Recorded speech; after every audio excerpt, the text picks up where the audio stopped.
Is it a dream or another nightmare? It's not the Reaper after all, but a vision of my king. He is standing over the body of an abomination, demon of the abyss, and it looks as though they have just done battle. He raises his clenched fists above his head and screams his victory to the cursed gods, as if he was becoming one of them. The skies flash red, burning with his rage, and thunder rolls away over the horizon. The generals circle him, standing silently. King Stochan touches each on the cheek almost fondly, and I sense something change in them.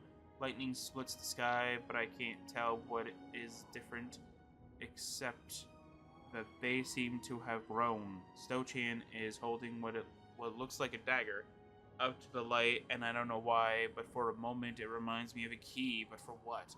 Why would I think that? No matter, I have to finish this soon. Miriam is standing with her back arched and arms outstretched as Stochan plunges the dagger into her chest. I can't take my eyes away from this sight, although there is no blood spurt from the wound. Incredible! A spiritual double of the blade remains behind as he draws it from her heart and places it in her hand, folding her fingers over the hilt.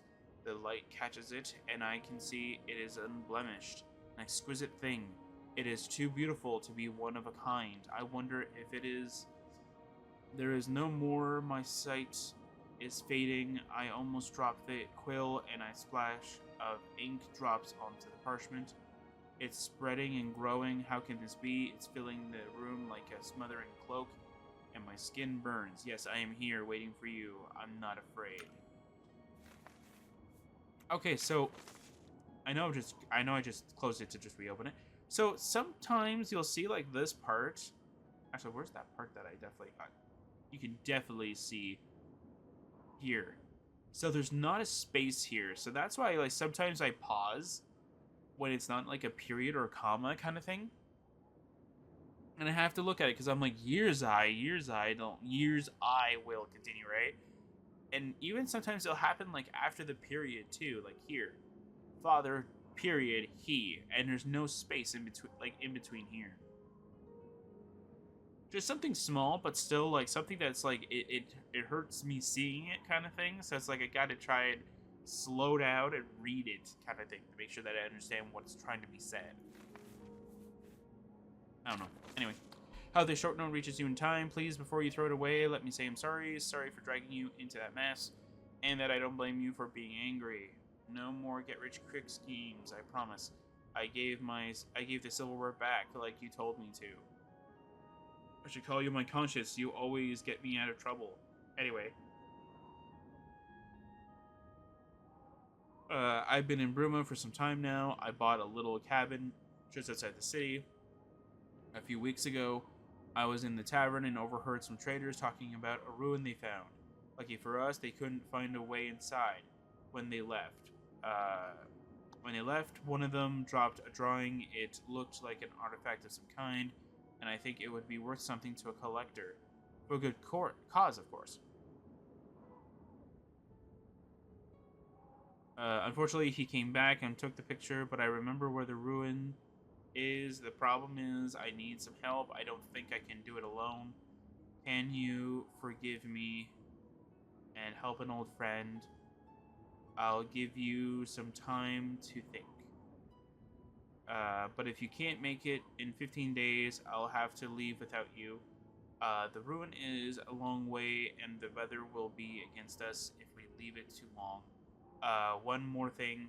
If you can't make it, I'll understand. If anything happens to me, I leave the cabin to you. It's the least I could do. I am looking forward to seeing you. Okay. Okay. I think I'm floating. I feel a little better, and the pain is almost gone. I'm starting to like the darkness. I am comforted by it as I try to shut up memories of the visions. He wants me to know everything, especially that I will die here and never see the wonder of it. But that's alright. In my mind, I have been there. There are 2 other places like this, each holding a key, like the one he gave me to keep safe. I hold it tightly in my hand, and I think they all hold the link to it, to something much bigger, something wonderful. Only no one comes when I call. I'm very hungry, but I feel sick to my stomach as well. I think I am starving to death. Isn't that hysterical? Oh, the ink has all gone. Just a tiny bit of on the nib of the quill. Help! Someone, please help me! Yep. No, I spilled the ink. There's not much left in the well. Oh well. And I have more to tell you. I have to warn you. Yes, a warning, but I'm losing the memories. They drift like the mist around me. I feel so dizzy. My head is spinning. Gods help me. He's coming back. I see his silhouette pass in small patches of light. Watching me, I don't really mind. I think there should be a comma in the space. Anyway, the magic crackles like flame, but it's as cool and soft as silk on my skin. It feels so good, except when... No, please don't do that. His hands are on my temples. I don't like this part. The visions hurt, and I think they are real. Someone is coming, but they will be trapped by the souls of their past misdeeds. I was warned, but I still came here. I wish I had listened, but it's too late for me. Please, I don't want it anymore. Take it. My hands are shaking. I don't know if I can control it much longer, but I have to write this down before I forget. I'm in a dark place, but I don't know how I got here. I think I was looking for something.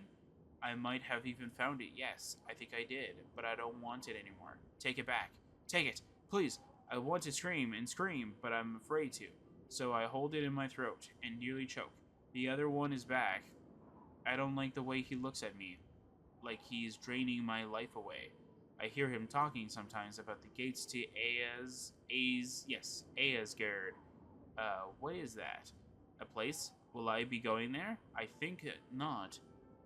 There are others here now. I hear them creeping and crying in the shadows. Stop it, stop it. Can you please tell me where I am? I was lucky I found some more ink. It's red, but it might just be enough to write a few more words. It's smooth and slick on my skin. The ink? Anyway, it's getting hazy, but I think I can finish this in time. He came back again and showed me the path you must take. I know now that I'm speaking to an adventurer, a doomed seeker, just like me. If by a miracle you have reached this place, there is still a small chance for you to escape. I heard the monks talking.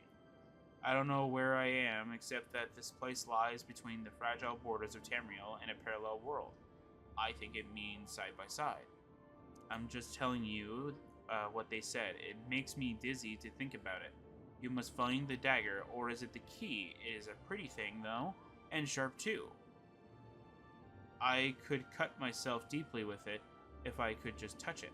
Look for it in the abyss. But be careful, the cursed gods live there, and the gates to Aesgaard are there as well. Oh, and watch out for Miriam. I have seen her, and I believe that the blade key is bound to her spirit for eternity. It is the only way out for you if you can take it from her. I want to go with you, but it's too late for me. I just want to sleep forever, to dream of living. I think I will die here soon, though.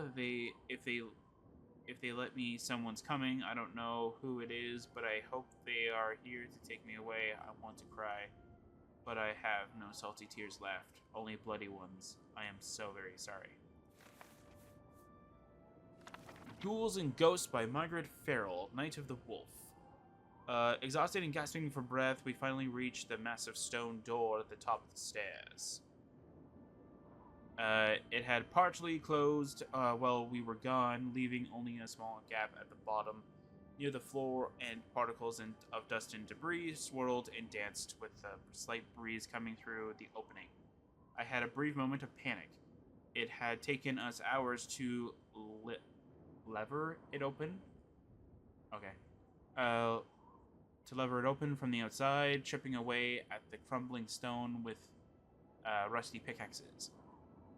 I think pickaxe is supposed to be one word, though. Anyway, that we had lying around the small abandoned camp near the ruin. Others had tried and failed where we had succeeded, but the tools were still outside, and the only thing holding it open were a few old bricks we had placed in between the floor and the base of the door. And the weight had shifted them slightly. On the inside, we had nothing strong enough to lever it open. My chest was still burning. How long is this book? Oh my word, hopefully they're not all like 14 pages, man. From the effects of the poison gas we had triggered, which is still burning from the effects of the poison gas we had triggered in the king's chambers. My legs felt like jelly, like glass shards embedded in them, and I had no reserves of strength left. I crouched and peered through the gap, but it was dark. Night had fallen while we were exploring the tombs. Shrieking cries echoed far behind us, but they were getting closer. We needed to get out now. I lay flat on the floor, and shards of broken stone dug into my back as I carefully shuffled into the gap. As luck would have it, I was of slim build, but even so, it was a tight fit, and I feared I would dislodge the bricks and the heavy door would crush me beneath it. Little by little, I managed to slide myself through, and I drew ragged breaths of fresh air into my lungs as I frantically searched in the gloom for something to brace the door so my partner could escape. I recalled seeing a fallen dead tree close to the entrance, and I soon found a weighty branch, and awkwardly I dragged it to the door, hoping it wouldn't break as I pushed it lengthways into the space between the floor and the door. Calling on the gods for strength, I pulled downwards on the branch, and I heard a crack at the same time as the door moved slightly upwards, and my friend rolled out from underneath as the branch broke and the door crashed down. By the divines, that was close, Sonia cried. There were glowing patches of ectoplasm dripping from her auburn hair, and her shoulders and face were smeared with the fetid fluids of the undead creatures that had attacked us in the tombs. She laughed at the taut expression on my face and clapped me on the shoulder. What's the matter? We made it, didn't we? I managed a tight smile. Sonia always saw the bright side of the coin. My name is Ashen Rose, and I am a dark elf, small and slender, and I have been told by some that I have the beauty of the flower for which I was named. My mercenary nature is perhaps not so appealing. I have more than one dagger between the ribs of men who tried to make unwanted advances, but I am fiercely true to my friends. Sonia has that loyalty.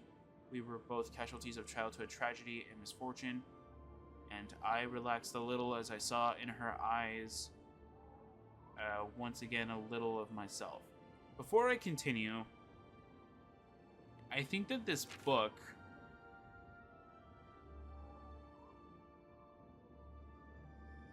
I think this book is actually from a different mod, or it's a part of a different mod as well.